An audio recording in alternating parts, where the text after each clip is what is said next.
Tihar jail आजकल सुर्खियों में है, खासतौर पर निर्भया के गुनहगारों के लिए, क्योंकि चारों की फांसी वहीं होनी है और तिहाड़ के अंदर होनी है। एक लगभग 200 एकड़ से ज़्यादा एरिया में फैला हुआ तिहाड़ जेल एशिया के सबसे बड़े जेल में से एक है और मतलब अपनी कैपेसिटी से 3-4 गुना 5 गुना ज़्यादा यहाँ पे कैदी रहते हैं। तिहाड़ में अलग अलग 10 जेल हैं, लेकिन जेल नंबर 3 जो है वो सबसे ज़्यादा उसकी बातें होती हैं। उसकी वजह यह है कि तिहाड़ के जेल नंबर 3 में ही फांसी घर है। मतलब तिहाड़ में अगर कहीं फांसी हो सकती है वो जेल नंबर 3 में हो सकती है। और वहीं पे अब तक ये कहते हैं सुनील गुप्ता जी, जो वहाँ पे 35 साल जिन्होंने काम किया, उन्होंने बताया था कि कहा जाता है कि तिहाड़ में अब तक हिंदुस्तान जब से हम आज़ाद हुए 35 फांसियाँ हुई हैं वहाँ पे। पूरे देश में हालांकि 57 है फिगर। फांसी या सजाए मौत को लेकर एक अजीब चीज़ है कि इसका रिकॉर्ड नहीं रखा जाता। अब इसकी वजह क्या है मुझे नहीं मालूम, लेकिन कहा जाता है कि डेथ पेनल्टी है, जिसको फांसी दे दी गई, सजाए मौत दी गई, उसको रिकॉर्ड पे मत रखो। वो तो अब जो फांसियाँ होती हैं तो तारीख और डेट सब याद रहता है, क्योंकि स्टेटमेंट भी आ जाते हैं। पहले तो ऐसी बहुत सारी तमाम फांसी हुई जिसके बारे में कोई बात भी नहीं करता था, या तो जिसका मरा फैमिली वाले बस वो जानते थे, बाकी किसी को मतलब नहीं था उससे।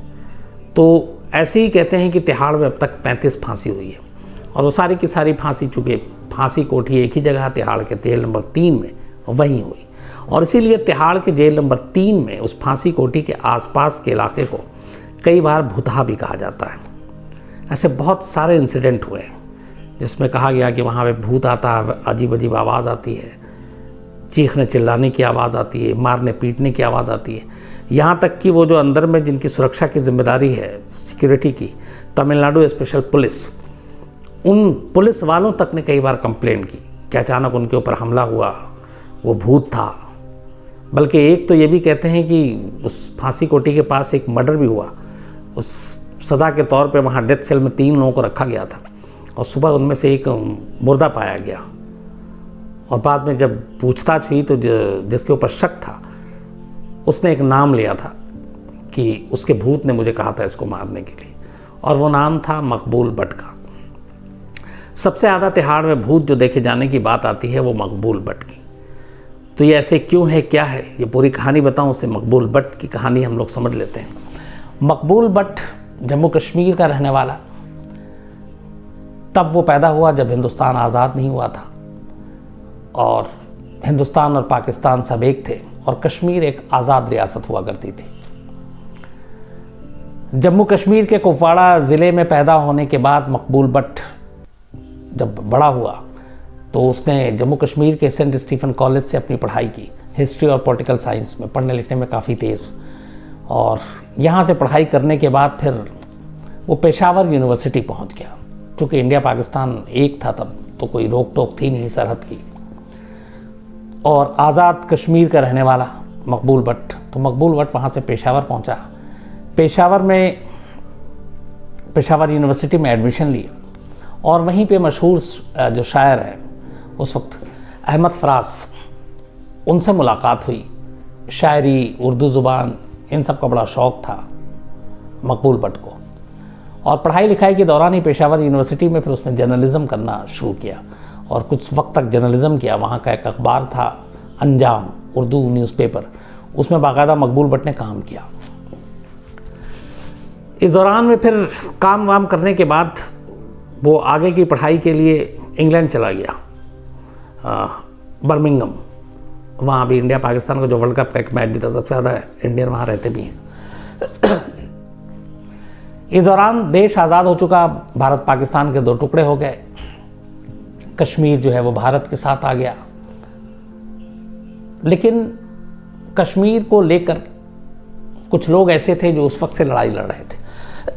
उनका ये कहना था कि कश्मीर, ये वो लोग थे जो नहीं चाहते थे कि कश्मीर हिंदुस्तान के साथ रहे या कश्मीर पाकिस्तान के साथ रहे, वो ही चाहते कि कश्मीर आज़ाद हो, एक आज़ाद रियासत के तौर पे रहे।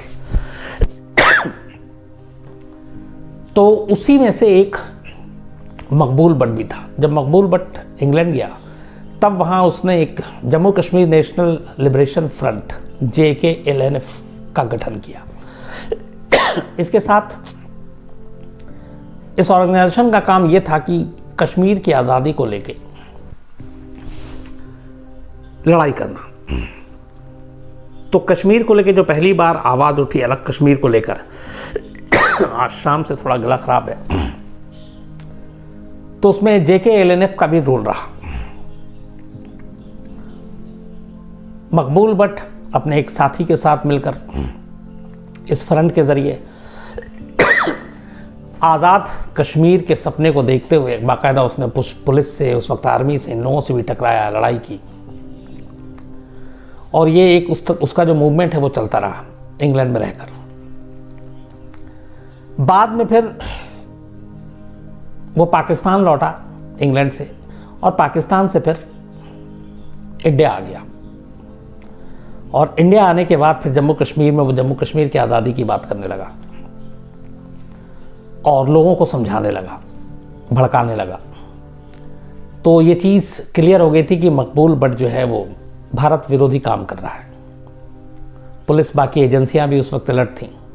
ये भी कहते हैं कि उस वक्त मकबूल भट्ट जो है वो कश्मीर का एक तरह से, जो अभी हमने देखा हाल में कई ऐसे टेररिस्ट हैं जो पोस्टर बॉय बने हुए थे, बुरहान वानी का आप किस्सा ले लीजिए, तो कहते हैं कश्मीर में इस तरह का पहला पोस्टर बॉय जो था वो मकबूल भट्ट था।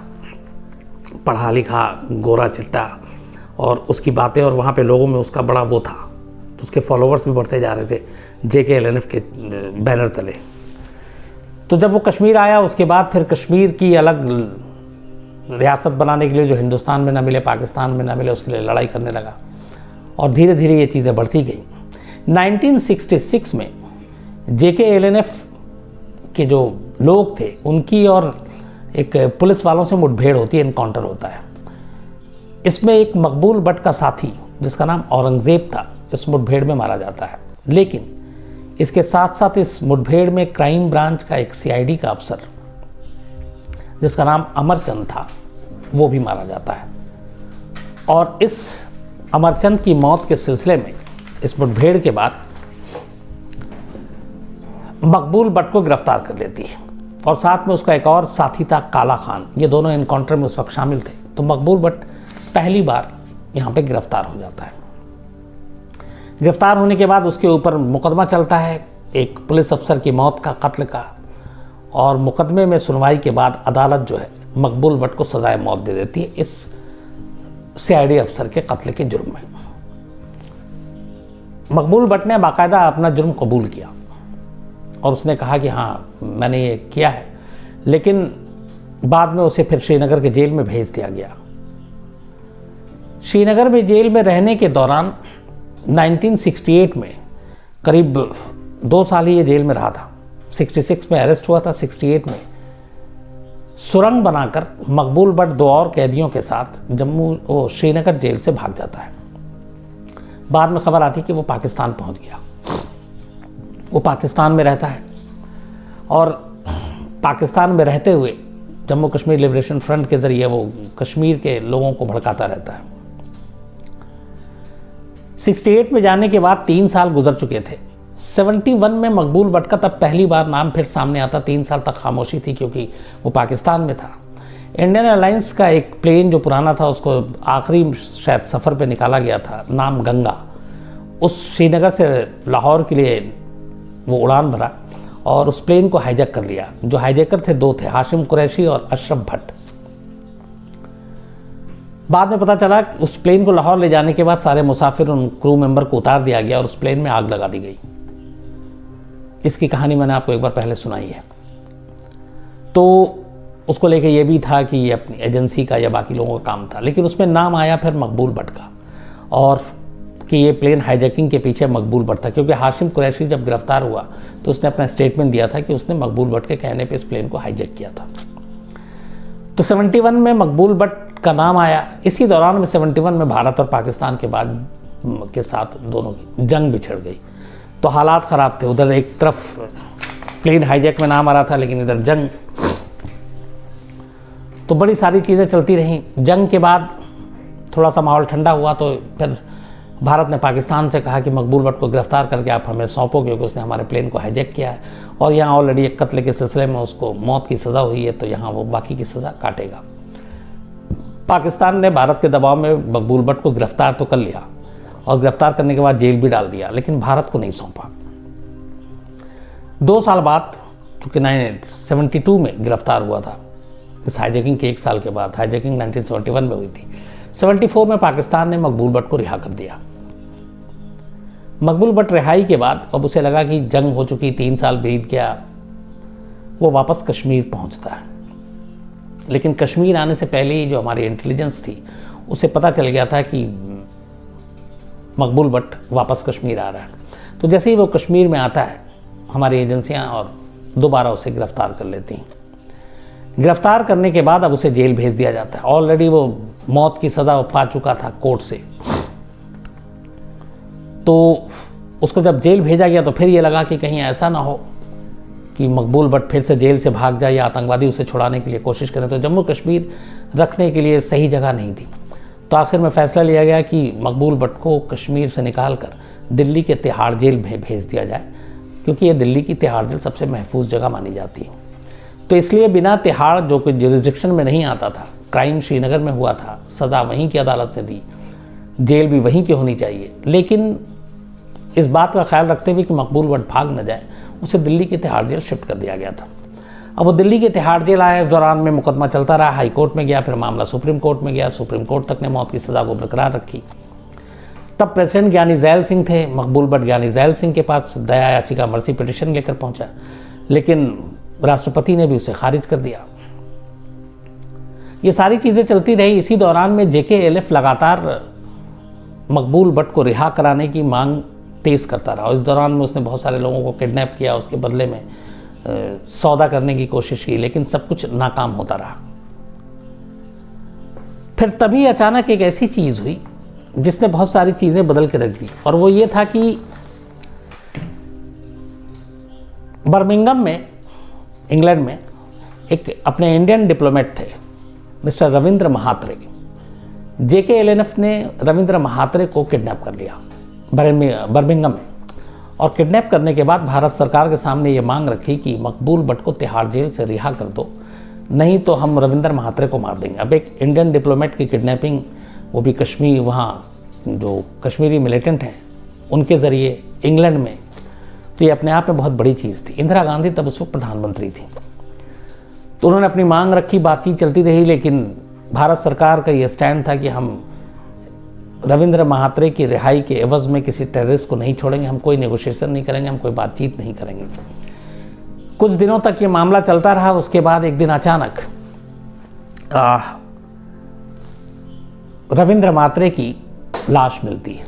उनके शरीर में 3 गोलियां थी, और ये जैसे ही खबर, ये बात है करीब 6 फरवरी 1984 की। तो जब ये पहले उनको छुड़ाने की तमाम कोशिश हो रही थी, रविंद्र महात्रे को रिहाई दिलाने की, लेकिन वो सारी चीज़ें कामयाब हुई नहीं। आखिर में जब लाश मिली और ये कंफर्म हो गया कि रविंद्र महात्रे को JKLF के लोगों ने मार दिया है, तब कहते हैं उस वक्त सरकार ने एक कड़ा फैसला लिया, और वो फैसला ये था कि तुम अगर हमारे एक आदमी को मारोगे तो हम तुम्हारे भी आदमी को मारेंगे। और इसके बाद जो अभी तक मामला मकबूल भट्ट का पेंडिंग पड़ा हुआ था, फांसी का, आनन फानन में फरवरी 1984 में उसको एग्जीक्यूट किया गया। प्रेसिडेंट से कहा गया कि आप मर्सी पिटिशन खारिज कर दें और फटाफट डेथ वारंट साइन करें। आनन फानन में डेथ वारंट साइन होता है। उस वक्त ये सारे मेल, STD, ये सारी चीज़ें भी नहीं थी, तो वो जो था कि घर वालों को ख़बर करना, इन्फॉर्म करना, ये सब, लेकिन किसी तरीके से जो वकील हैं मकबूल भट्ट के, उसको पता चल जाता। उसकी वजह ये थी कि जैसे यहाँ सरकार फैसला लेती है, करीब 6 फरवरी को फैसला लिया गया था, तो उस वक्त जो तिहाड़ के DGP थे, डायरेक्टर जनरल ऑफ प्रिजन, वो थे मिस्टर RS सेठी। RS सेठी, 6 फरवरी को ये लाश मिलती है अपने डिप्लोमेट रविंद्र महात्रे की। 6 फरवरी को ये सरकार फैसला करती है कि इसका बदला ये है कि अब उनको मैसेज दिया जाए तो मकबूल भट्ट की जो फांसी पेंडिंग पड़ी हुई उसको फटाफट अब फांसी पे लटकाया जाए। 7 फरवरी को तिहाड़ के DGP मिस्टर RS सेठी खुद फ्लाइट से श्रीनगर पहुंचते हैं ब्लैक वारंट साइन कराने के लिए, और उसकी वजह ये थी कि जुरिस्डिक्शन जो था वो श्रीनगर था, क्योंकि इनकाउंटर श्रीनगर में हुआ था, सज़ा श्रीनगर की कोर्ट ने दी थी, तो डेथ वारंट भी श्रीनगर की अदालत साइन करती। हालांकि ऐसे मामले में आमतौर पर लीगल अफसर या सुप्रिंटेंडेंट ऑफ जेल ये जाता है, लेकिन ये मामला उस वक्त इतना सेंसिटिव था कि खुद तिहाड़ के डीजीपी को वहाँ जाना पड़ा, डायरेक्टर जनरल ऑफ प्रिजन को, और वहाँ जाकर ब्लैक वारंट साइन किया। उस वक्त फारूक अब्दुल्ला जम्मू कश्मीर के चीफ मिनिस्टर थे। अच्छा, ये भी पता था कि एक तो छुड़ाने के लिए इतनी कोशिशें हो रही हैं, तो अगर फांसी पे लटका दिया गया तो फिर उसका रिएक्शन क्या होगा घाटी में। इन सारी चीज़ों को देखते हुए ज़बरदस्त सुरक्षा के इंतज़ाम किए गए। तिहाड़ जेल के आसपास एक तरह से 144 लगा दी गई और तारीख फिक्स हुई 11 फरवरी 1986 फांसी देने के लिए। हालांकि इस दौरान उसी वक्त 1984-83 में एक फिल्म आई थी हॉलीवुड की, जिसमें यह दिखाया गया था कि कैसे जेल के अंदर चॉपर से और हेलीकॉप्टर से किसी कैदी को छुड़ाने के लिए, बाद में एक हमारे यहाँ भी फिल्म बनी थी वो कर्मा, तो वो लोग छुड़ा कर ले गए। तो एक डर ये भी था कि चूंकि वहाँ पे ब्लैक वारंट साइन हुआ, वकील को पता चला, फारूक अब्दुल्ला को जानकारी थी, तो कश्मीर में ये बात फैल गई कि मकबूल भट्ट को कभी भी फांसी दी जा सकती है। और चूंकि रविंद्र महात्रे का कत्ल हो चुका था तो उसके रिएक्शन के तौर पे इसको देखा जा रहा था। तिहाड़ जेल को डर ये था कि अब कहीं जो आतंकवादी हैं वो मकबूल भट्ट को छुड़ाने के लिए कुछ भी कर सकते हैं। तो उन्होंने सरकार से बाकायदा सुरक्षा भी और मांगी। प्रिकॉशन के तौर पे तिहाड़ के आसपास की सुरक्षा बढ़ा दी गई, बाकायदा 144 लगाई गई और अगले 2-3 दिन तक एक तरह से छावनी में बदल दिया गया एक जेल को, जो ऑलरेडी खुद इतना सेफ रहता है। इसके बाद 11 फरवरी 1986 में बार बार कह रहा हूँ, 11 फरवरी 1984 की सुबह मकबूल भट्ट को तिहाड़ के जेल नंबर 3 में फांसी दी जाती है। फांसी देने के बाद एक ये भी था, सेम बाद में वो अफजल गुरु का हुआ, कि अगर लाश को घर वालों को सौंपा गया तो जम्मू कश्मीर में उसको लेकर विरोध प्रदर्शन होगा। तो तिहाड़ जेल में ये पहला इंसिडेंट था जब फांसी के बाद किसी की लाश को तिहाड़ के अंदर ही दफनाया गया, और वो मकबूल भट्ट। तो फांसी देने के बाद उसी फांसी कोठी के आसपास मकबूल भट्ट को दफना दिया गया। सेम बाद में ये 1984 के बाद 2013 में हुआ था, जब अफजल गुरु को फांसी के बाद उसी तिहाड़ में मकबूल भट्ट के कब्र के पास ही दफनाया गया। और तब भी रीज़न यही था कि वहाँ लाश भेजने पे विरोध प्रदर्शन हो सकता है। तो किसी कश्मीरी शख्स को, जो JKLNF का चीफ था, देश में पहली फांसी जो हुई वो मकबूल भट्ट के तौर पे हुई, और जो आखिरी थी अभी वो अफजल गुरु की थी। और दोनों को उसी तिहाड़ जेल के 3 नंबर में फांसी दी गई, जहां अब इंतज़ार हो रहा है निर्भया के गुनहगारों को फांसी देने के लिए। ये तो हुई बात मकबूल भट्ट की कहानी और फांसी की। अब यहीं से तिहाड़ में भूतों के आने का और भूतों की कहानियों का सिलसिला शुरू होता है। 1984 के बाद, चूंकि उस वक्त फांसी बड़ी कम होती थी, लेकिन बैक टू बैक कई हो गई थी, उधर रंगा बिल्ला की, फिर इंदिरा गांधी के हत्यारों की। जो मकबूल भट्ट है वो तिहाड़ जेल में काफ़ी पॉपुलर हुआ करता था। उसकी वजह ये थी कि तिहाड़ जेल में किसी का कोई नोटिस आता था, कोई सम्मन आता था, कोई एप्लीकेशन आती थी, तो अगर किसी को इंग्लिश में उसका जवाब लिखवाना होता था तो लोग मकबूल भट्ट के पास जाते थे, क्योंकि मकबूल भट्ट की अंग्रेज़ी बहुत अच्छी थी। इवन जो सुनील गुप्ता, उन्होंने अपने ब्लैक वारंट किताब में लिखी है कि उनकी अंग्रेज़ी उन्होंने इंग्लिश मीडियम से पढ़ा, लेकिन जब भी कुछ ऐसी चीज़ आती थी दिक्कत, तो वो याकूब में जो मकबूल भट्ट है उनके पास जाया करता था। तो इस चक्कर में मकबूल भट्ट से लोग तिहाड़ में काफ़ी घुले मिले। और उसी के बाद जब फांसी हुई तो अचानक एक नई कहानी शुरू हुई कि जो फांसी कोठी है उसके आसपास कुछ सेल है, तो उस सेल में जो उन लोगों को ही रखा जाता है या तो जिनको मौत की सज़ा हुई है। वरना तिहाड़ में एक और काम होता था कि जो कैदी बदमाशी करते हैं, जो कैदी लड़ते भिड़ते हैं, उन लोगों को उठाकर उस फांसी कोठी के नज़दीक 1-2 दिन के लिए सज़ा के तौर पर डाल देते हैं। लेकिन उनमें भी अकेले नहीं, पता चला हार्ट फेल ना हो जाए, 3-3 के ग्रुप में। एक बार ऐसी 3 के ग्रुप में एक को फांसी कोठी जहाँ पे मकबूल भट्ट को फांसी दी गई उससे बिल्कुल करीब सज़ा के तौर पे डाल दिया गया। रात को वो लोग सेल में थे। सुबह हुई, जब इंस्पेक्शन के लिए टीम पहुंची और उठाने के लिए कैदियों को, तो देखा कि उसमें से एक कैदी सेल के अंदर मरा पड़ा है, 2 वहीं पे थे। अब वो पहली नज़र में ही देख के लगा कि इसको मारा गया है, यानी कत्ल है। तो सारे बड़े अफसर आए, पूछताछ हुई। तो जब पूछताछ हुई तो उसमें से एक ने जो कहा उसके बाद सुन के वो सारे जेल में ये बात फैल गई। उसने कहा कि रात को जब हम सोए तो मेरे सपने में मकबूल भट्ट आया और मकबूल भट्ट ने मुझसे कहा कि इसको मार डालो। तो मुझे कोई मेरे ऊपर कंट्रोल नहीं था, मुझे कुछ पता नहीं और मैंने मार डाला। अब ये दलील बड़ी कमज़ोर थी क्योंकि कानून, जेल प्रशासन ये सब भूत प्रेत और इन चीज़ों से नहीं चलती, वो सबूत और गवाहों से चलता है। हालांकि उस कैदी को बाद में फिर सज़ा भी हुई, लेकिन यहाँ से ये कहानी उड़नी शुरू हो गई। फिर धीरे धीरे ये हो गया कि लोगों को ऐसे बहुत सारे कैदी जो कहते कि फांसी कोठी की तरफ जाते हैं और कहते हैं कि मकबूल भट्ट दिखा मुझे, और हर एक का जो कॉमन था वो ये था कि मकबूल भट्ट जब तक जेल में रहा तो वो हमेशा सफ़ेद खादी का कुर्ता और पैजामा पहना करता था। तो जितने लोगों ने भी उसे देखा उसी सफ़ेद खादी के कुर्ते पैजामा में देखा। अब यहाँ कैदियों की और बाकी बातें ठीक। अच्छा, उस सेल के आसपास जहाँ पे ये फांसी कोठी है, आम तौर पे अगर सज़ा ना भी दें तो जो सबसे करीब सेल है कैदियों का, उनमें उन लोगों को रखा जाता है जो सबसे ड्रेडेड हैं, सबसे खूंखार हैं, जिनको बड़ी बड़ी सज़ाएँ हुई हैं। कहते हैं कि वो लोग भी इस फांसी कोठी के भूत से घबराए रहते थे। बड़े बड़े जो जिन्होंने पता नहीं कितने कितने बड़े बड़े जुर्म कर डाले, उनकी भी हवा ख़राब रहती थी ये देखकर कि फांसी कोठी बराबर में। और उनमें से कई ने ये दावा किया और रोए चिल्लाए कि मुझे मकबूल भट्ट और उसका भूत दिखाई दिया। अब कैदियों तक बात ठीक थी, बात और तब ख़राब हुई जब जो पूरे तिहाड़ जेल में जो अंदर की सुरक्षा है और कैदियों की वो सारी निगरानी करने का काम वो तमिलनाडु स्पेशल पुलिस की है। एक किसी ने लोगों ने सवाल भी पूछा था कि ये दिल्ली के अंदर ज्यूरिडिक्शन है, तिहाड़ जेल दिल्ली में है, तो तमिलनाडु पुलिस को यहाँ क्यों रखा गया। तो उसके पीछे लॉजिक ये है कि तमिलनाडु पुलिस को इसलिए रखा गया है ताकि उनकी ज़ुबान, उनकी भाषा को बाकी कैदी समझ ना सकें और वो भी ना समझ सके। इससे क्या होगा कि जेल के अंदर जो करप्शन है, रिश्वतखोरी और ये सारी चीज़ें वो ना हो। क्योंकि अगर किसी को कुछ मंगाना है, ड्रग्स मंगाना है, शराब मंगानी है, सिगरेट मंगाना है और वो उनसे बात करे तो वो उनके लैंग्वेज को समझे ही नहीं। तो इसीलिए इनको वक्त वक्त पे बदल भी दिया जाता है, इससे पहले कि वो हिंदी सीख जाएं।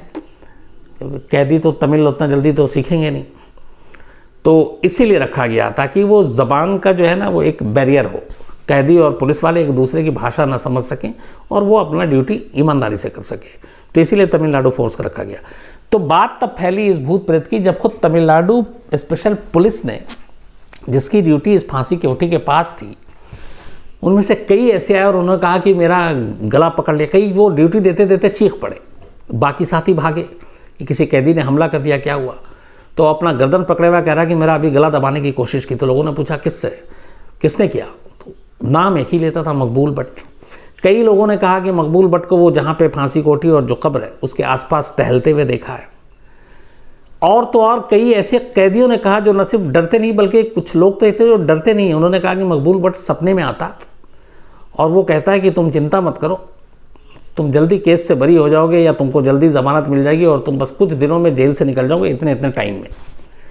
तो ये भी कहते हैं कि उनमें से आधे ऐसे थे जिनके सपने में आके जो कुछ बोला वो सच हुआ और वो उस टाइम में या तो ज़मानत मिल गई या बरी हो गया, निकल गया। इसे इत्तेफाक कहें या उसका वहम कहें, जो कहें, लेकिन ये भी हुआ है। तो आज भी उस पूरे तिहाड़ में, खासतौर पर फांसी कोठी के आसपास, मकबूल भट्ट का भूत देखने का दावा करने वाले बहुत सारे कैदी हैं। और इन कैदियों की बातों को साइड कर दें तो खुद jail official, Tamil Nadu special police, इन तक ने ये कहा है वक्त वक्त पर कि किसी कभी गर्दन पकड़ने की कोशिश की, कभी अचानक सामने दिखाई दिया खड़ा हुआ, कभी मुस्कुराते हुए दिखाई दिया और वो डर के भाग गए। यहाँ तक कि सुनील गुप्ता जी ने जो अपनी किताब लिखी है ब्लैक वारंट, उसमें जिक्र किया है कि शुरू में चूँकि वो 8-8 फांसी के गवाह रहे हैं, लेकिन मकबूल भट्ट की फांसी के भी वो गवाह रहे हैं। तो उन्होंने कहा कि जब फांसी कोठी पहले वो जाते थे तो आमतौर पे चले जाते थे, लेकिन जब ये किस्से कहानियाँ उड़ने शुरू हुए मकबूल भट्ट के भूत के, तो जब जब कभी ज़रूरत पड़ी फांसी कोठी की तरफ जाने की, तो उन्होंने कहा कि मैं खुद कम से कम 3 गार्ड अपने साथ लेता था और उसके बाद मैं उस तरफ जाता था। अब ये डर की वजह थी या क्या थी, उन्होंने खुलासा नहीं किया, लेकिन उन्होंने कहा कि उसके बाद मैं अकेला नहीं गया कभी और हमेशा गार्ड के साथ चलता था। तो आज भी तिहाड़ में इस बात को मानने वाले पुराने जितने भी हैं, वो भी, नए भी हैं। और आज भी, अभी भी कई बार ऐसा होता है कि लोग ये दावा करते हैं कि फांसी कोठी के पास उन्होंने मकबूल भट्ट को देखा है, उसी ड्रेस में जिस ड्रेस में वो हमेशा तिहाड़ जेल में रहा था। अब भूत प्रेत पे चूँकि मैं बिलीव नहीं करता हूँ तो मैं नहीं मानूंगा, लेकिन अगर वहाँ पे काम करने वाले कैदियों को हट के पुलिस और ख़ुद एक जेलर ये कहे कि मैं 3 गार्ड लेके चलता था, मुझे भी डर लगने लगा, तो अब मैं इस पर आगे क्या बोलूँ।